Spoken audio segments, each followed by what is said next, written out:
A referência está lá em Tiago 4, versículo 2 e 3. Tiago capítulo 4, versículo 2 e versículo 3. Vocês cobiçam coisas, mas não as têm.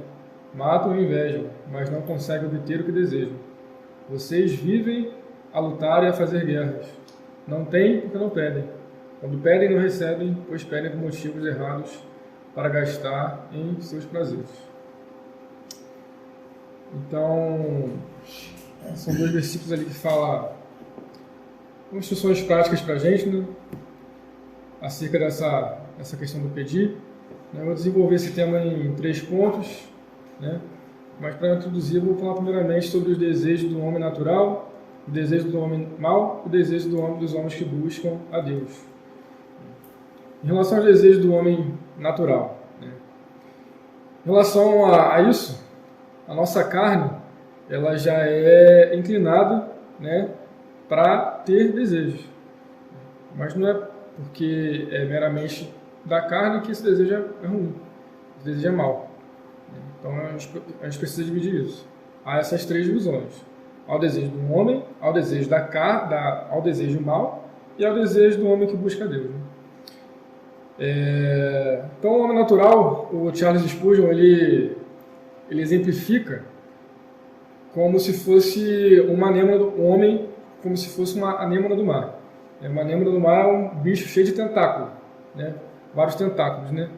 E é como se fossem esses tentáculos, né, os muitos desejos que o homem tem.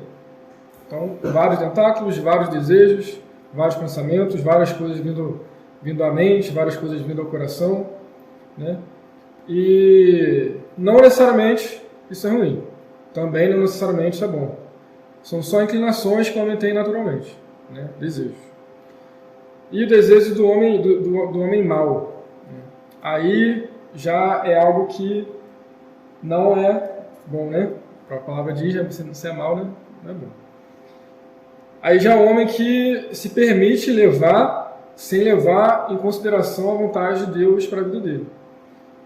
Se o homem que é inclinado naturalmente para satisfazer o desejo da carne não der atenção para as coisas de Deus, para aquilo que Deus deseja para a vida dele, ele vai ser levado naturalmente para um desejo mau, para um desejo ruim. Aí vai, né, lascívia, vai desejos sexuais, vai coisas desse calão, né? O homem, ele acaba se permitindo levar por esse tipo de coisa, por esse tipo de desejos maus, e vem as consequências da vida na carne ali, né, que Gálatas 5 fala ali, né? Agora, sobre os desejos dos homens que buscam a Deus, né? Ele fala, Charles Spurgeon até fala desses homens como se fossem homens virtuosos, né? Os homens que buscam a Deus são homens virtuosos. São aqueles homens que, a partir do momento que sabem o que é a vontade de Deus na vida deles, que é o que está escrito na palavra, eles buscam aquilo ali, se tornam homens virtuosos, homens que buscam a santidade. Então, homens que têm desejos inclinados para o bem, né? Só que não é natural, é algo que deve ser sempre estimulado, né? Por isso, o contato com a palavra, a oração, o jejum, ele é preciso nas nossas vidas para a gente manter esse contato, manter esse reforço na nossa vida como um homem virtuoso, né? Como um homem que busca a Deus realmente. Então eu queria levantar esses 3 pontos só para a gente diferenciar os desejos ali e para a gente desenvolver melhor esse tema aí. Nesses 2 versículos que a gente leu, a gente pode dividir também ele em três pontos, né? Que inclusive tem a ver com isso que a gente já falou. Então, é o primeiro ponto, né? A pobreza da cobiça. Vocês cobiçam coisas, mas não as têm. Esse é o primeiro ponto que eu vou abordar, né? Em segundo lugar, né, eu vou falar da pobreza espiritual, tanto da igreja quanto de nós como membro do corpo, né? Uma pobreza espiritual que a gente pode viver se a gente, né, seguir o que eu vou falar aqui, né, vou demonstrar aqui. E também, em terceiro ponto, sobre as boas consequências, né? Sobre as recompensas que o homem virtuoso, que o homem que busca santidade tem, se assim ele fizer da maneira que Deus tem para nós, né? Da maneira que a palavra nos instrui. Então, primeiramente, considerando ali a pobreza da cobiça, né? Ela fala aqui, né? Vocês cobiçam coisas, mas não as têm. É aquilo. Se nossos desejos forem somente inclinados para a nossa natureza carnal, vão ser naturalmente desejos caídos. Então vai ser cobiça, e a cobiça é algo que é naturalmente algo caído, né? Algo que não faz bem para o homem virtuoso. Esse tipo de vida vive aquele homem que vive para a própria glória, né? Isso é um pouco profundo, né? Mas o homem tem duas opções. Ou ele vive para a glória de Deus, ou ele vive para a sua própria glória, né? O homem que vive para a própria glória, né, ele vai acabar vivendo pela cobiça. Agora, o homem que vive para a glória de Deus, ele vai acabar sendo um homem virtuoso e o Espírito Santo vai capacitar para ele continuar se santificando, para ele continuar nessa pegada, né? Nesse caminho. Lembrando que agora do livro O Peregrino, né? Terminei de ler esse livro tem umas 2 semanas mais ou menos. Tanto que eu já ouvi falar desse livro, né? Nunca tinha lido. Ele fala sobre o caminho do cristão, né? Do cristão, vem evangelista, vem vários personagens ali. E é muito sobre aquilo que a gente vê ali no livro, né? As tentações vêm, as lutas vêm, só que Deus, o Espírito Santo sempre coloca alguém no caminho. O Espírito Santo, ele age de maneira, claro, totalmente divina, né? Só que ele age, mesmo às vezes sem a gente entender, nos capacitando, nos moldando para que a gente continue no caminho, né? Independente das circunstâncias, independente das dificuldades, né? Sei que pode parecer um pouco leviano falar isso, mas isso é real, né? A gente vê, por exemplo, na Bíblia, a gente vê, né, nesses livros que a gente lê, né, que muito nos edifica. Então, essa capacidade, esse continuar, né, essa vida que o Espírito Santo nos dá, ele faz parte da nossa caminhada, né? Então, o primeiro ponto que eu queria abordar um pouco sobre isso é isso aí, sobre essa parte da cobiça, né? Lá no Salmo 37, a palavra diz o seguinte: cesse da ira e abandone o furor. Não se irrite de modo algum para fazer o mal, pois ainda um pouco e o ímpio não existirá. Sim, você observará atentamente o seu lugar, e ele não será encontrado. Mas os mansos herdarão a terra e se deleitarão na abundância da paz. Né? Então, o ímpio vai ter suas consequências, da mesma forma que os mansos, né, aqueles que buscam a santidade, também vão ter. E segundo lugar aqui, fala um pouco sobre a pobreza espiritual das igrejas hoje em dia e também das pessoas como membro do corpo mesmo. Essa parte que eles falam aqui, que o versículo fala aqui, matam a inveja, mas não conseguem obter o que desejam. Lá no versículo 2 ainda de Tiago 4. Essa questão do desejam ter, mas não conseguem obter, ela fala exatamente sobre isso, sobre essa pobreza espiritual, né? Exatamente uma consequência das igrejas, né, das igrejas que vivem isso, né, não terem essa pobreza espiritual. E a pobreza espiritual ela pode ser consequência de vários atos, né? Destaquei alguns aqui: o pedir mal, o desejar errado, o não pedir, a negligência da oração, né? São alguns pontos que levam ali a pobreza espiritual. O pedir mal é o que a própria palavra que fala, né?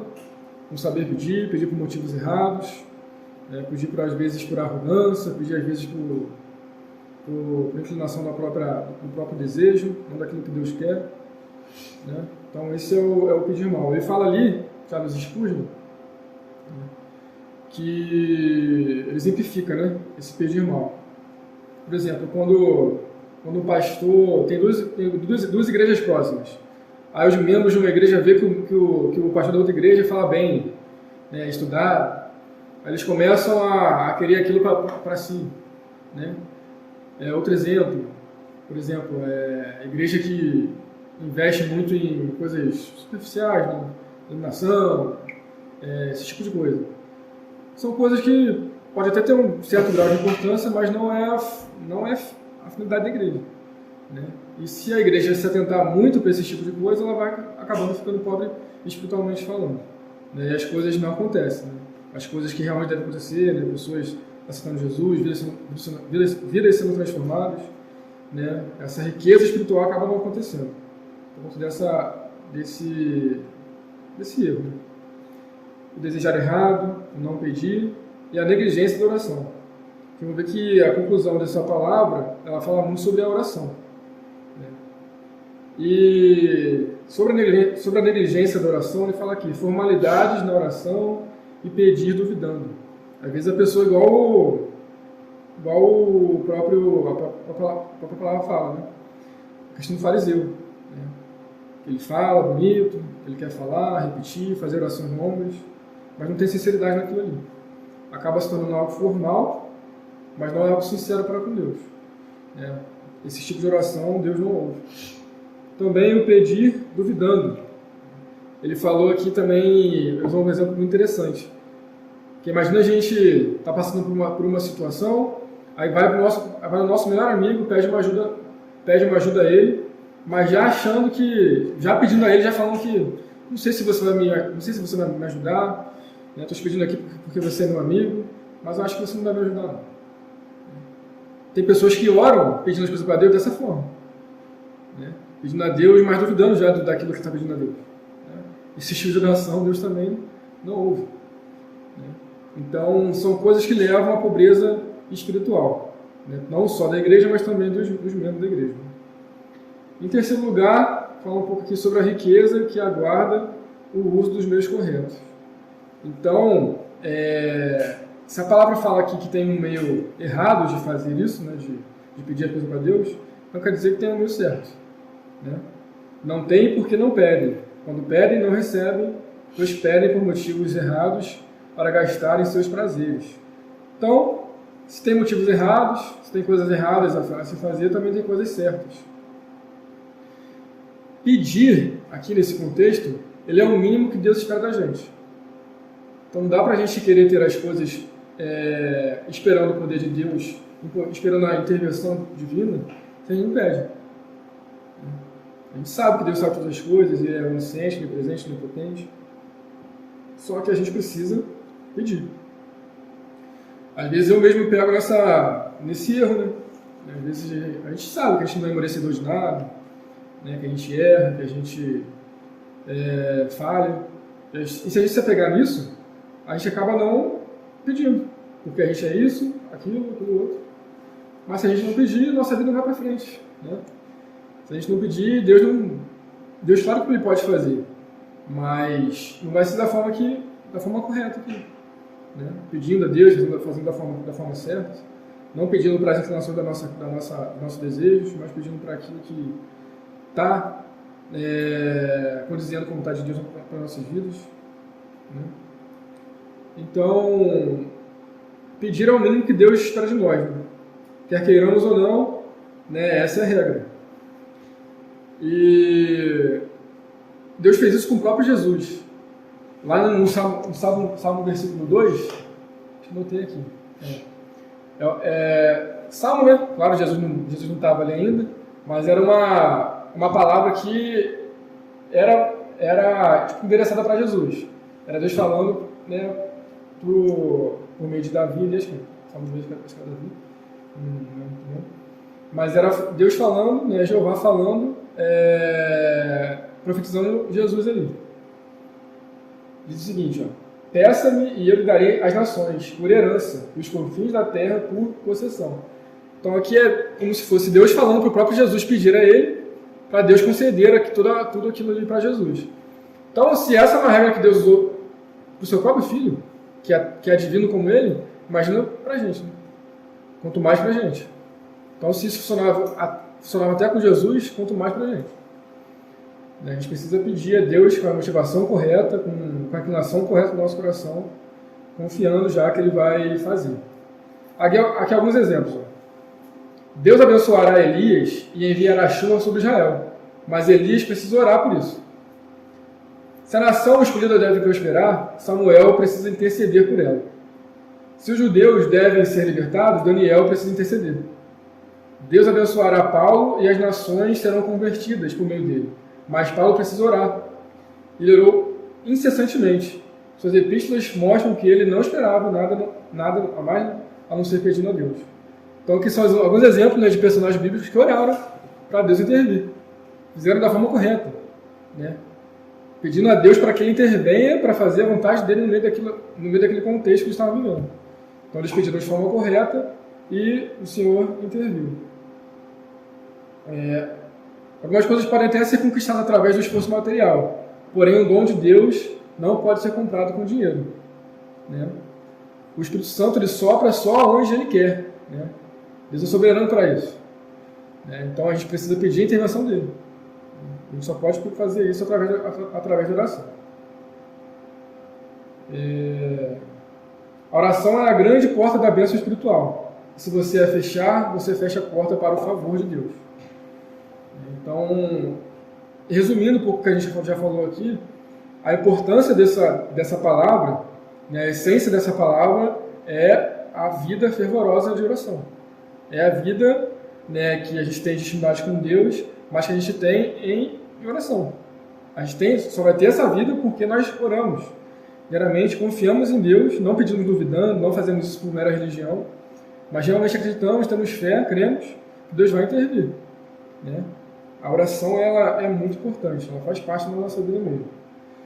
E para concluir e fechar esse tema relativo à oração, ele usa aqui Apocalipse 8.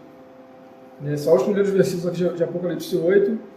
Né? Ele aborda de uma forma que eu nunca tinha pensado, né, sobre esse versículo aqui. Apocalipse é o livro da Revelação, então tem muita coisa para a gente descobrir aqui. E ele nessa leitura desse sermão, ele me fez pensar bastante nessa questão aqui. E realmente foi bem valioso. Ó, versículo 1. Quando ele abriu o sétimo selo, houve silêncio nos céus cerca de meia hora. Vi os 7 anjos que se acham em pé diante de Deus. A eles foram dadas 7 trombetas. Outro anjo, que trazia um incensário de ouro, aproximou-se e ficou em pé junto ao mar, junto ao altar. A ele foi dado muito incenso, para oferecer com as orações de todos os santos, sobre o altar de ouro diante do trono. Da mão do anjo subiu diante de Deus a fumaça do incenso com as orações dos santos. Então o anjo pegou o incensário, encheu com fogo do altar e lançou sobre a terra. E houve trovões, vozes, relâmpagos e um terremoto. Interessante que ele fala aqui que foi o tipo combustível para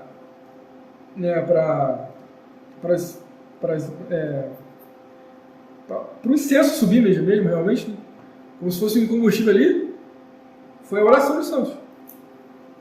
A oração dos santos aqui foi o combustível para essa passagem aqui. Ele fala de uma forma melhor aqui, essa parte eu realmente copiei aqui, né, porque ele fala bem aqui, eu vou dar uma lida. Você vê 7 anjos diante de Deus, e a eles são dadas 7 trombetas. Ali esperam, trombeta na mão, mas não há som. Nenhuma única nota de alegria ou advertência durante um intervalo suficientemente longo para provocar emoções intensas, mas curto o bastante para evitar a impaciência. Um silêncio profundo e imponente reinava no céu. A ação está suspensa no céu, o centro de toda a atividade. E veio outro anjo e se colocou junto ao altar, tendo um incensário de ouro. Ali ele está, mas nenhuma oferta é apresentada. Tudo parou. O que poderia pôr tudo em movimento? E foi-lhe dado muito incenso, para que oferecesse com as orações de todos os santos sobre o altar de ouro que está diante do trono. A oração é apresentada juntamente com o mérito do Senhor Jesus. Então a oração ele veio juntamente com o mérito do Senhor Jesus aqui para a abertura dos selos, né? Livro de Apocalipse, o livro da Revelação. Isso aqui fala para a gente do tamanho da importância das orações dos santos, né? Faz parte do sinal do fim dos tempos. Então a oração dos santos é uma coisa que Deus valoriza muito. E é algo que a gente, como crentes, né, no Senhor Jesus, né, como homens que buscam a santidade, realmente levar a sério, levar em consideração e praticar a nossa vida. Eu quis levar esse último exemplo aqui que me chamou muito a atenção. Até então não tinha esses olhos para essa passagem aqui e isso me virou essa chave, né? Então eu achei muito interessante tratar isso aqui para a gente, né, para concretizar ainda mais a importância dessa disciplina espiritual na nossa vida. Amém? Então, essa foi a palavra, né? Peça e receba, que a gente possa fazer isso realmente de maneira que Deus, né, instrui na palavra, né, e que a gente viva essa vida de oração.